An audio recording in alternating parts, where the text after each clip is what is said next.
The morning of Clara's wedding dawned with a soft golden mist curling around the mountain ridge, but inside her small wooden cabin, her heart beat with a mixture of dread and hope. Because while every girl dreamt of walking down the aisle in silks and shoes adorned with lace, Clara stood barefoot on the creaking floorboards, staring at her empty shelf, where her only pair of shoes once sat. She had sold them 2 nights earlier to buy medicine for her sick father, a choice she did not regret, though it meant facing the cruel whispers of the townspeople, who already mocked her for being poor, for being the girl from the lower ridge, and now they would mock her for walking barefoot to her own wedding. But she lifted her chin, braided her hair with trembling fingers, and stepped outside, where the cold morning kissed her feet, the earth greeting her like an old friend who had always known her struggles. Every step toward the mountain lodge felt like a journey across her entire life, past the children who snickered behind their palms, past the market women who rolled their eyes at her threadbare dress, past the neighbors who said a girl like her had no business marrying a man like Rowan Hale,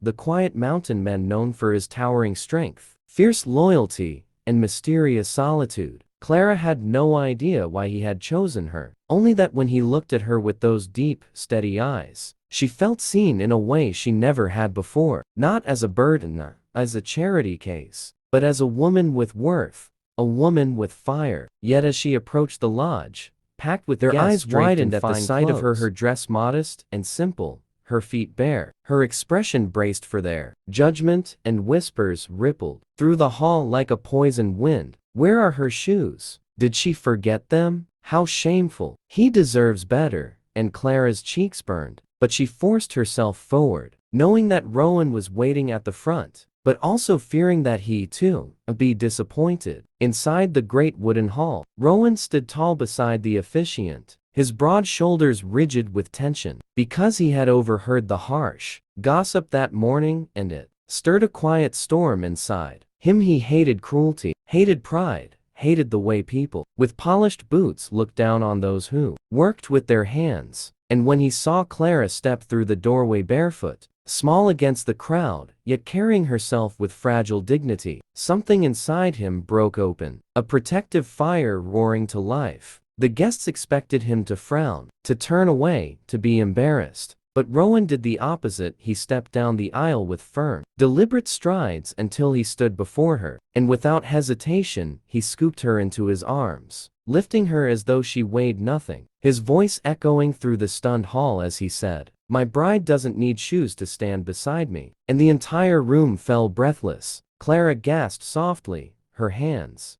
tightened around her bouquet to keep it from trembling. Just a few more steps. Just a few more humiliating steps. She felt the heat of tears at the edges of her eyes when, suddenly, everything went silent, completely silent. The laughter died like a candle blown out. The villagers' expressions changed fear, replacing mockery as a large shadow fell across the path. Elara froze. Slowly, she lifted her eyes. There he stood, Hawk Maddox, the mountain man, towering, broad-shouldered, sun-brown skin, dark hair, brushing his jaw, eyes like storm clouds, silent, unreadable, controlled. His boots thudded across the dirt as he walked toward her with powerful, deliberate strides that made the crowd instinctively step back. Not one person dared breathe the wrong way around him. Hawk stopped right in front of her. His gaze slid down to her bare feet, cut, scraped, trembling, then back up to her face. His voice was low, rough, and somehow gentle when he spoke.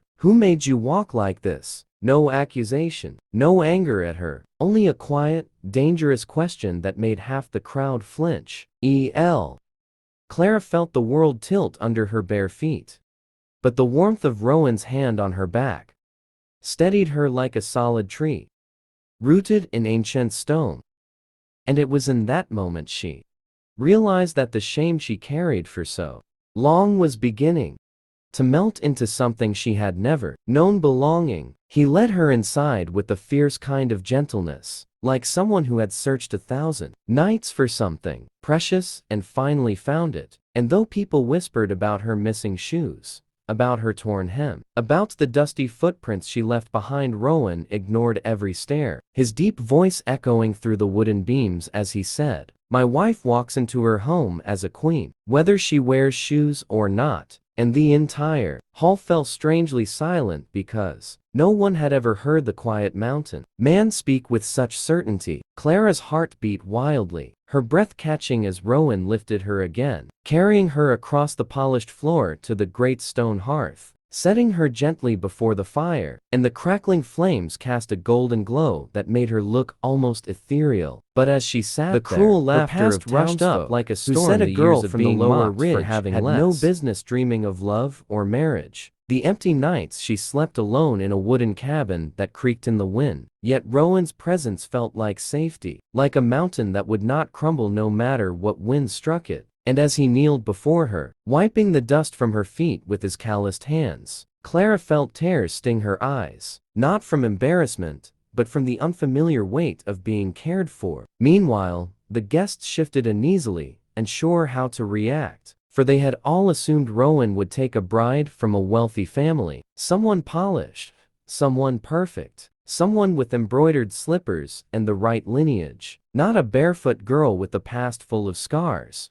But Rowan turned to them, his dark eyes firm beneath the flickering firelight, and said, "A man chooses not the prettiest shoes, but the bravest soul." And with that, the whispering ceased. Later that night, when the music softened and the feast grew warm, Clara wandered outside alone, overwhelmed by everything she felt, and the mountains breathed cold air against her skin, as if whispering to her not to run from her destiny. But old habits tightened in her chest, fear rising, telling her she didn't belong in such a grand place, telling her love like Rowan's was too big for someone like her, telling her she would embarrass him. As she wrestled with those thoughts, Rowan stepped into the moonlight behind her, wrapping his coat around her shoulders and murmuring, "Running won't change that, you're mine now." And the steadiness in his voice broke something inside her, causing her to confess the pain she had buried for years. How the townspeople ridiculed her family for